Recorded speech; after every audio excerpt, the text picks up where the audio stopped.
Guys, I'm Jeff the Homestead Dad, and welcome to the Homestead. Today, we're going to talk about a comprehensive review of chicken waterers. The positives of each, the negatives of each, which ones that we use, which ones we have used. We've used all of these that we're going to look at, and which ones we like the best right now.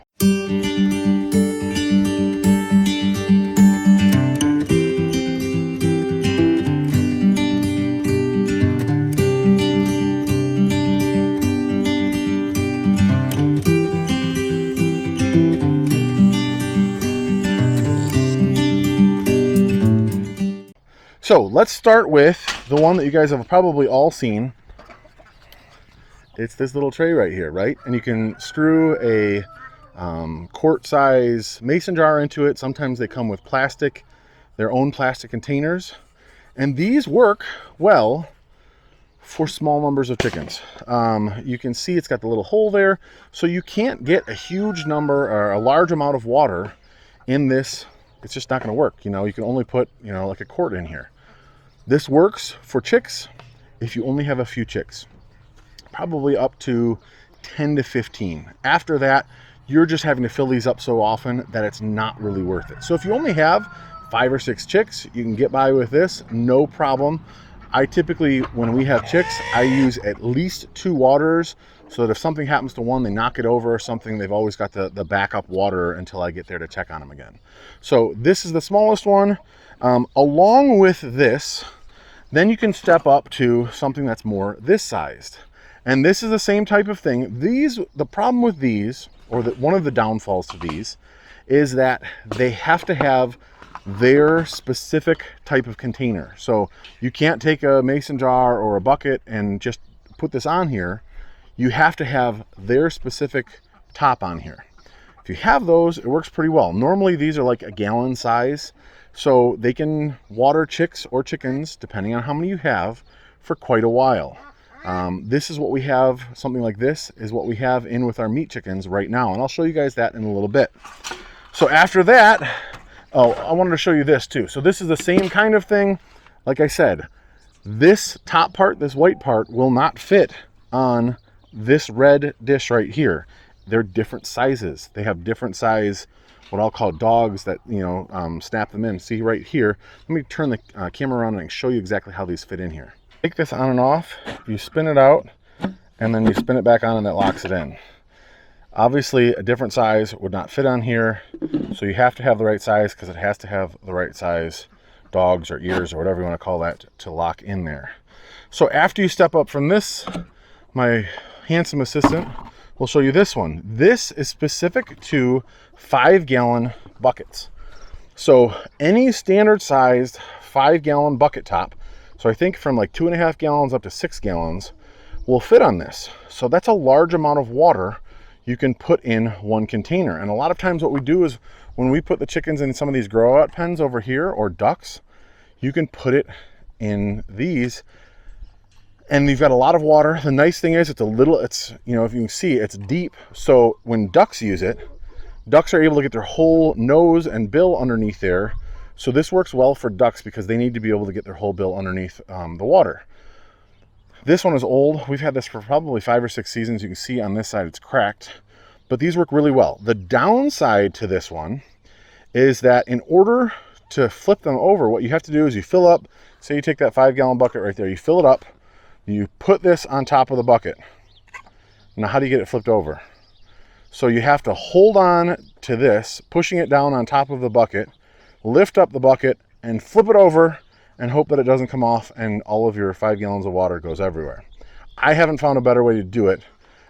So if flipping over 40 pounds of water while you're trying to hold this on top isn't something that you're interested in, then these might not work. But if you get a 2.5 gallon or a 3 gallon, maybe it's a little bit more doable for you.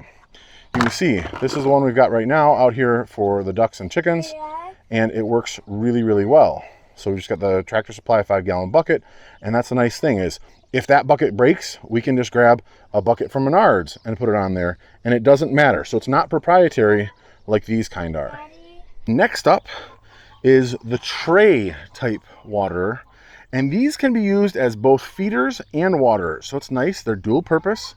You can put water in here. The problem with and actually they're really easy to fill if you have like a little pitcher. So you set these down in the brooder and you can fill them through the hole. You don't have to move anything. They don't hold a whole lot of water, and the chicks can make a mess out of them, and they can stand on here and poop in them, and it just, you know, makes a mess. They come in metal like this. They come in short size, but they also come in plastic like this and in longer size. So depending on how many chickens you have, these can be helpful as well. Now, what we've started doing is we'll use some of the smaller ones to start out, but then we make our own.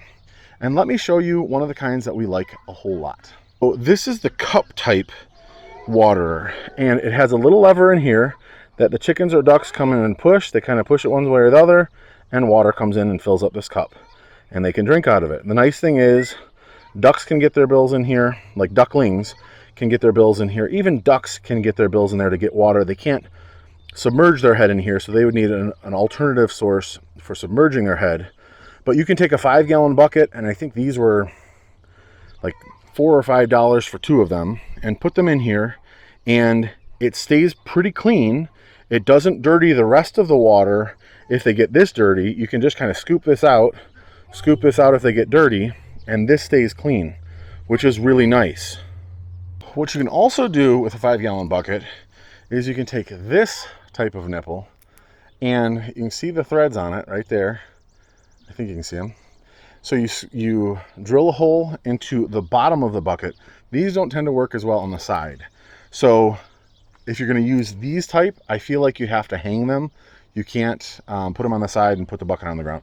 The nice thing about these is this bucket's on the ground. I don't have to do anything. These nipples are up off, or the cup waters are up off of the bottom, so that any silt or anything that does get in there is going to go to the bottom here and not come in and clog everything and stuff like that. With these, you have to put them into the bottom. You screw them in. You can see they've got a little rubber washer on there to make it more watertight. And then the chickens kind of put their head up. They mess with the thing here, and water comes out. These work really well as well. And you can put them in a 5-gallon bucket. You just have to hang it. Hey, buddy, please stop making a mess of the water. My helper is now making a mess, right? Which is he likes to do. So these work really well, and I found that you can put about 3 of them on the bottom of a 5-gallon bucket. The water's hot because it's been in the sun. It has been in the sun, and it has been hot, and the sun is really warm today.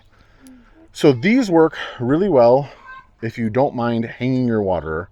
And the chickens figure these out really quickly. If you put a 5-gallon bucket in there and just kind of touch it a couple times, water comes out.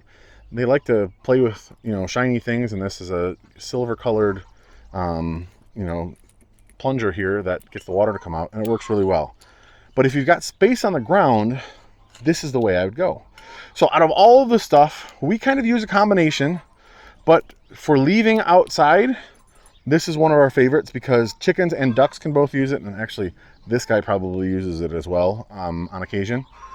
So we use this. It doesn't allow too much water out, but it allows a lot of water to be stored here. So as they use it, more water comes in. If we're doing inside, like in a coop or in a run, I would use either this or this.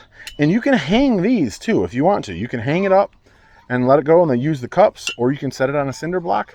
These ones, if you're going to use this kind of nipple, you're going to have to hang it up. So let me know what kind of chicken waterers you guys use, or poultry waterers, ducks, geese, whatever, what your favorite is and why. And thanks so much for watching. If you haven't already, click on that thumbs up, click on the subscribe button, and I will see you guys in the next video.